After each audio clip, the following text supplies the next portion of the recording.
Because the night belongs to your brother. Right?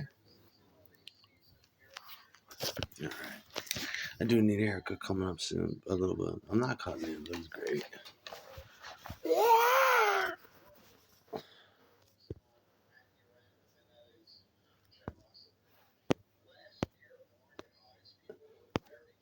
What is this? Get this out of here. Ugh.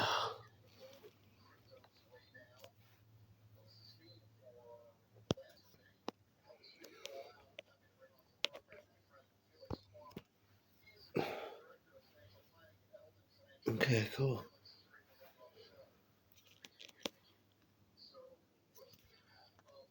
Um, you know what the world needs now is cheap Indian food on the cheap. There's a place down here you can go. You can go for like lunch buffets or something. The buffet is cheap.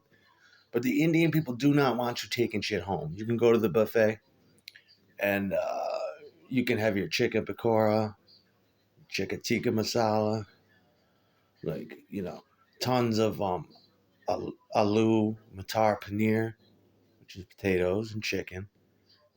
You can have them combined. You can have samosa, which is a fried, like a fried bread around potatoes and peas, chickpeas. You can have chickpeas and lentils and a curried masala sauce. Just it's delicious shit. I would take my dates there. That's where I would take Jello Bot or the next girlfriend. Dada, she loves it, dude. She loves the shit because she's like, isn't this just like potatoes, chicken, and fucking shit that's curried? And I'm like, yeah, Indian food is real good. She likes chickpeas and lentils in a curried sauce with almonds and cashews. Uh, the buffet, the Indian buffet, that's where I would take you for my first date if you're my kind of girl. And if I fucking love that. Ah. And you go. But I mean, you try to order the shit online, you got to use Grubhub or something. You got to have a credit card. And then they'll send a driver out. And how quickly chicken pakora, I mean, how quickly the shit adds up. You got chicken pakora, aloo matar paneer, some a little lamb with some curry Josh Rogan sauce. And you get yourself some chicken tikka masala. Okay, by the time you get the total, that's just for like one person. Samosas and some cheese naan bread, tandoori fired chicken in a tandoori. It's a clay oven, right? And it's very festive food. They dye the chicken red, so it's red chicken. Your fingers get red when you eat it. And to cook the chicken in the tandoori, you lower it into a kiln that's fired. When you cook naan bread, you cook it, you stuff it with cheese, and you stick it to the side of the clay oven wall, and it cooks on the side of the wall. hmm And then you have mango lassi for your drink, which is yogurt, mango juice, mango pulp, and yogurt. It's fucking delicious. You then have Himalayan goat cheese in a syrup, which is just which is goat cheese, which is the creme de la creme of cheeses, is goat cheese in a sweet syrup as dessert. It's fucking delicious. Uh-huh. Yeah. And then you get your total, and it's $135.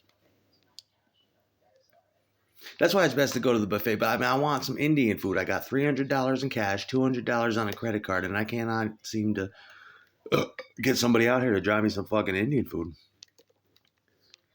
Well, the clock on the wall says I want this kind of place. The clock on the wall says it's time to go. I guess I better go now. I really want to stay here all night.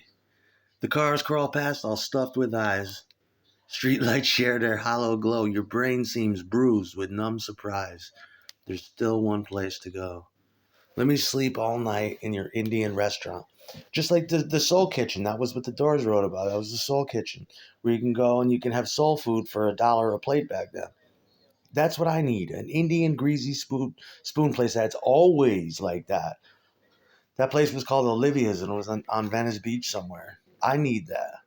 Where me and my girlfriend go after we're done partying. You want to go to fucking Olivia's? You want to go to fucking you want to go to Pies of Miser? You want to go to fucking eat? You want to go to Shalimar down the street? You want to go to India Pavilion with me? And it's always open. You go and you're like, oh my god, I want a samosa with chicken and potato and chickpeas and then I want and you sit there and you listen to sitars play over the fucking radio and instead of doors there's just curtains that are red velvet and girls come out dressed like Indian bitches with dots on their head and you drink Himalayan tea. Oh yeah. Which tastes like chai tea, but it's not milky. It's milky, but it's not like that. But it's tea. It's basically chai tea. But real Indian Himalayan tea is not. It is so much more.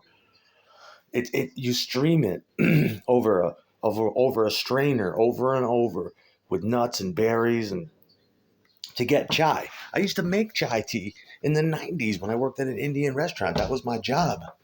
That to cook tandoori bread, just the basic shit that the chef can't do. Like sit there and stream hot water over a secret concoction of chai and spices to make tea. And then pouring goat's milk in it. And the people are like, what is this tea?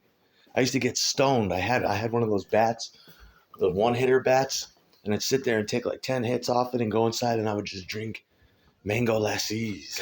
And fucking, I mean, the most delicious beverages ever. And food and music. And incense burning. I mean, it's just Indian restaurants and Indian way of life. Remember how I'm always playing Kathmandu? I really mean that shit.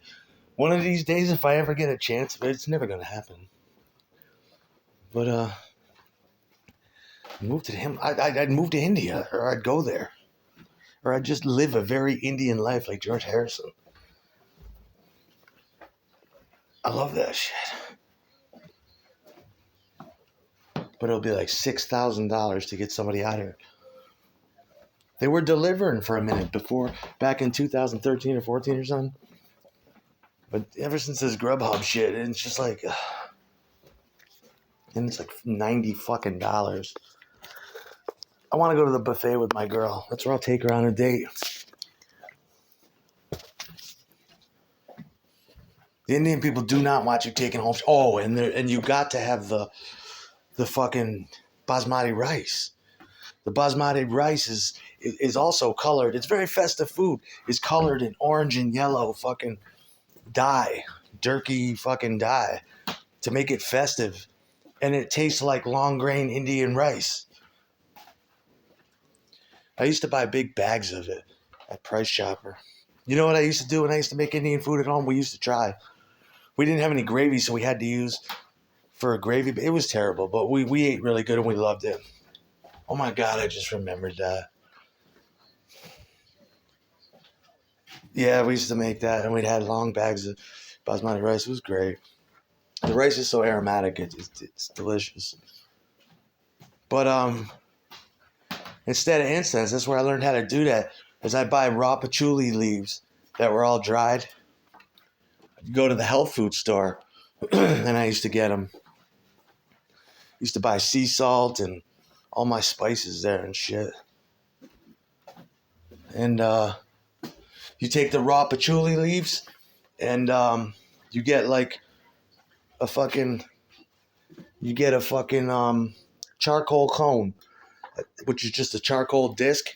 And I'll take my coffee can and I used to get high and eat my Indian food and fucking you light the charcoal on fire and you put the raw patchouli leaves on top of the burning cone of the brick, the charcoal. And it smells so amazing. It smelled so good.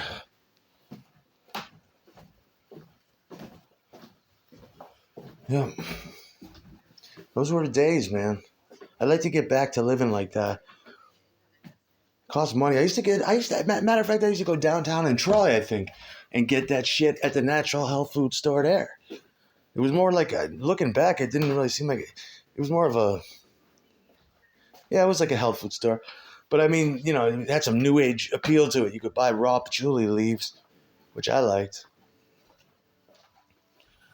This shit smells good. Daddy fucking knows. Daddy does know, and he does have style.